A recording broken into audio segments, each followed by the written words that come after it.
Hi, I'm Deb, and this is One More Whip. If this is your first time joining me today, thank you. If you've been here from the beginning, thank you for coming back. I wanted to talk to you this morning. Today isn't going to be really yarn or crochet filled. I'm going to every once in a while do a video just about some things I've learned about life and myself through the help of crochet. And just sort of how life and crochet kind of, you learn some of the same lessons along the way. I did want to start by just sharing a couple things about myself. I've let you guys know before, I'm 52. I have been married to my husband for almost 34 years. You saw it in another video. We dated in high school. I have 2 adult children, and I have a soon-to-be 13-year-old and a soon-to-be 11-year-old here at home still. We adopted them through foster care. So it's like we started over. My oldest son and my younger son are the same amount of years apart as my husband and my oldest son. So we did pretty much start over, but it's good. It's good. And I live in a small town in the mountains of central Southern California. We have a dog and 2 cats, and my grandson's with us a lot, and life is good. It's busy and it's full and it's good. And I just sort of wanted to give you some of that information because sometimes that matters. I think it's kind of I don't even know what to say, but it's a little bit weird that like I'm starting the process of menopause while my 2 are starting the process of puberty.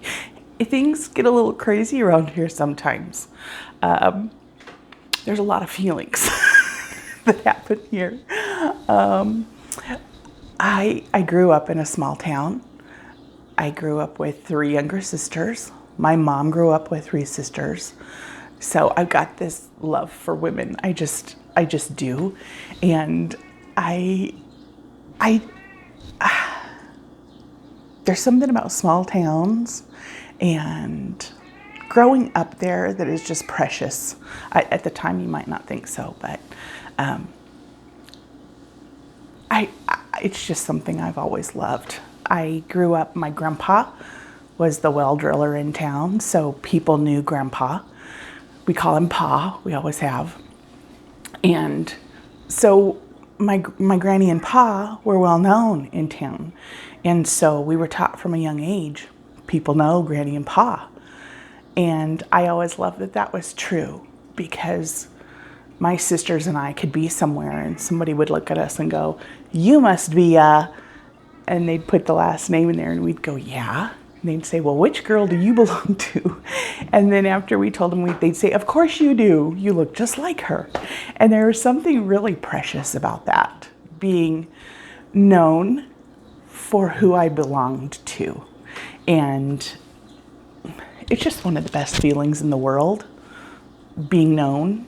And I think that's one reason I try really hard to be an open, honest, and transparent person, because if I'm going to be known, know me. If I'm going to put myself out there, I want it to be who I really am. And if somebody doesn't like me for me, that's okay. At least I'm me. They're not liking some version of me I put out there for them. Know what I mean? So, all that to say, I'm just going to share some of myself with you during these times. So I will put these in a playlist. I'll call them across the table.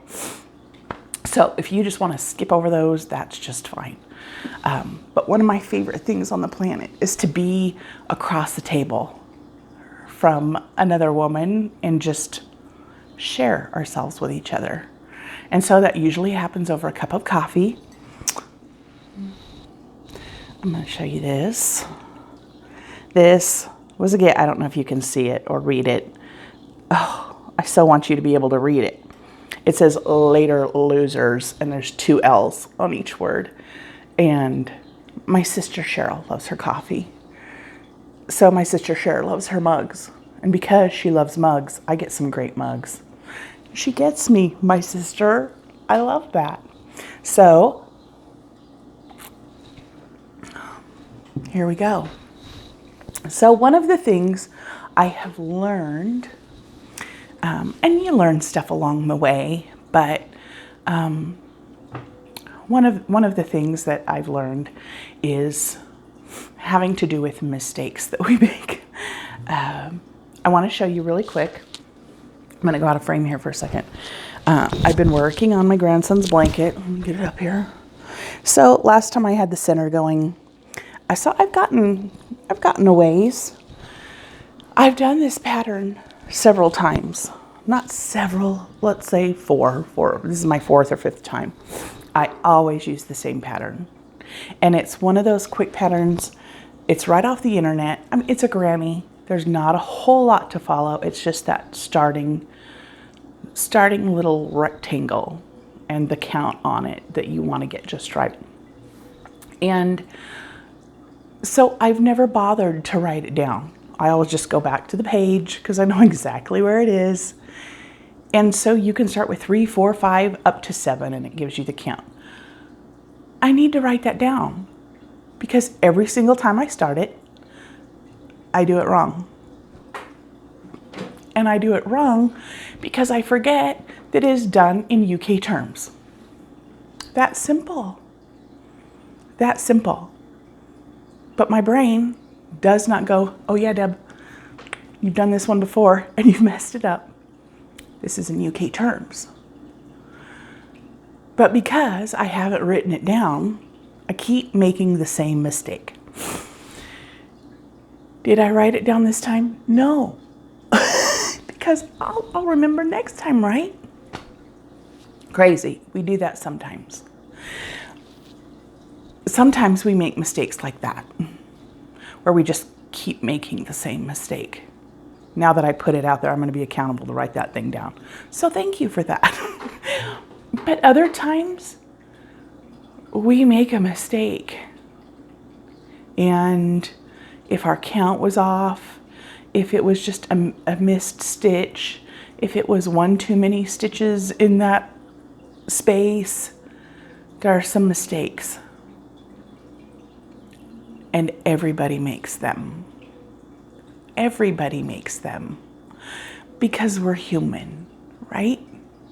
And when we do that, we have a decision to make. Do we frog it or do we finish it?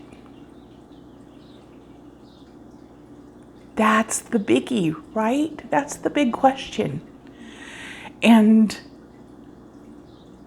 some things just can't be frogged. Some things can't be frogged. And I know you might be thinking, oh, everything can be frogged. Or you just start over. Well, I'm not just talking about crochet, right? There are some things we do in life that we can't fix. We can't go back and change them. We can't. And that's not always a bad thing. It's not always a bad thing. I've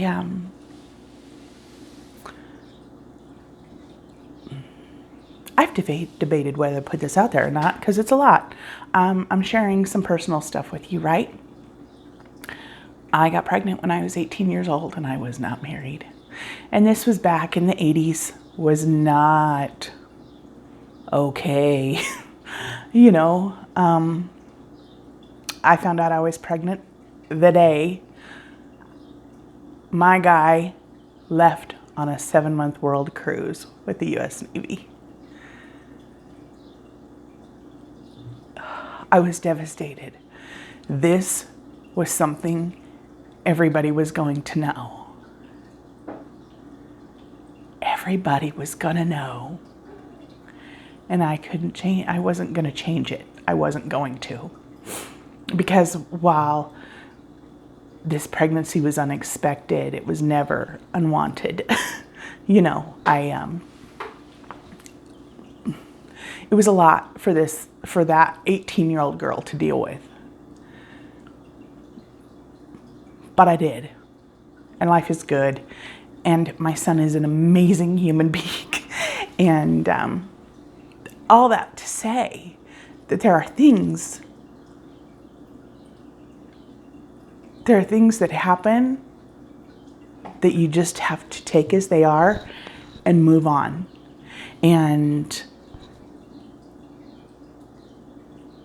some of those choices come easy. Some of those choices are easy. Oh, okay, let's get up and move on. And some of those choices are a little harder. You know, some of those choices come with a lot of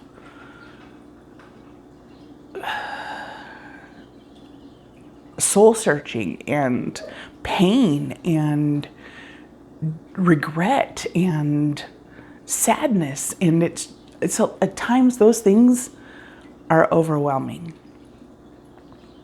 But things get better generally, you know. So frog it or fix it. It's the big question. In life, sometimes you just pick up and move on. And it's the same in our projects, right? You've made this mistake and it was back on row 8 and you're on row 48. So what do you do with that? It's a choice you've got to make, right? And there are a couple things about that I just wanted to share with you today. I've learned that it's okay that people see some of our mistakes. It's okay. And it's okay for you to be okay with some mistakes. I remember I was in 2nd grade and I was sitting at a table with our teacher's aide, and she was older. I say old, but she was probably just a little bit older than I am now. And I was writing and I was using my eraser a lot. And she looked at me. She was sitting across the table from me, and she put out her crooked little finger. She had a crooked finger just like I do. And she pointed at me and she goes, "Deborah, if you would take your time and do it right the first time, you wouldn't have to use that eraser so much."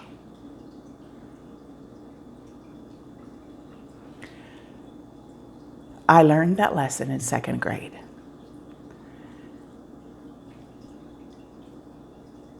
I thank God we've still got erasers, but I don't use my eraser so much. But then on the other side, another wise person once said, I wish I knew who they were because I would give them some credit.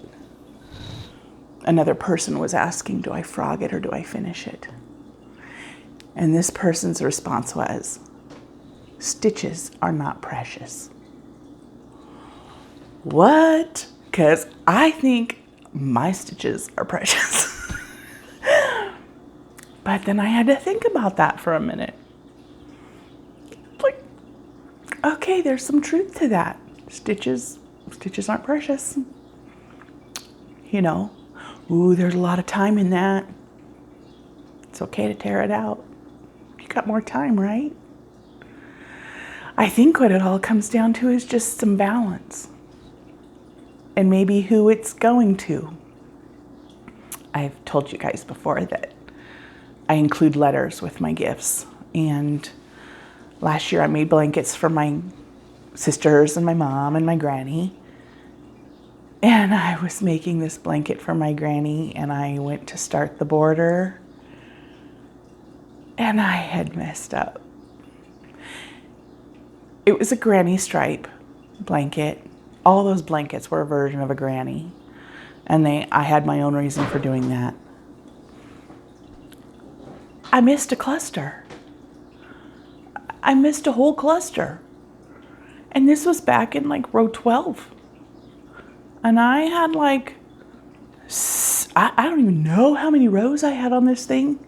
It was long enough for her to cover herself with. I wasn't going to frog it. And in the letter that I wrote my granny, and borders cover a lot of wonkiness, you know what I mean? But in this letter, I told her about this mistake that I had made and how much, I might start crying, I'm sorry. How much I appreciated the fact that I knew it was going to her and it would be okay. I'm gonna take a drink. Hopefully I can push these tears down. Because she's overlooked a lot of my mistakes. She's always loved me for who and for whose I am. So it was a safe place to make a mistake.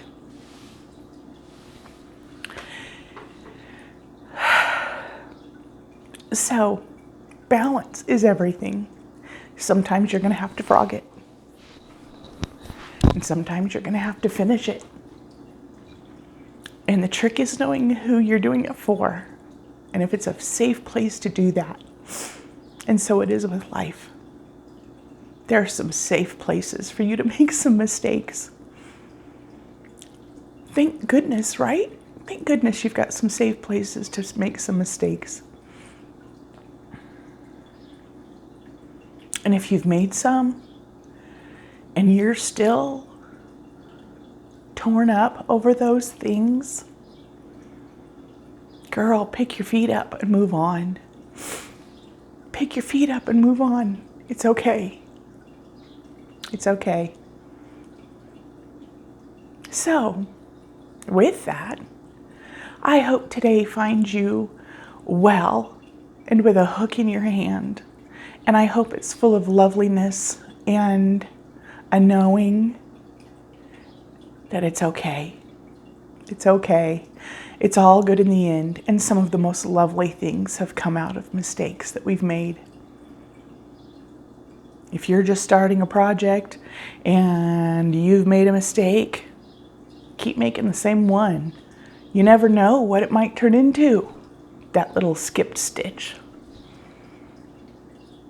If you're 100 rows in and you made one 60 rows back, oh, you got a choice to make.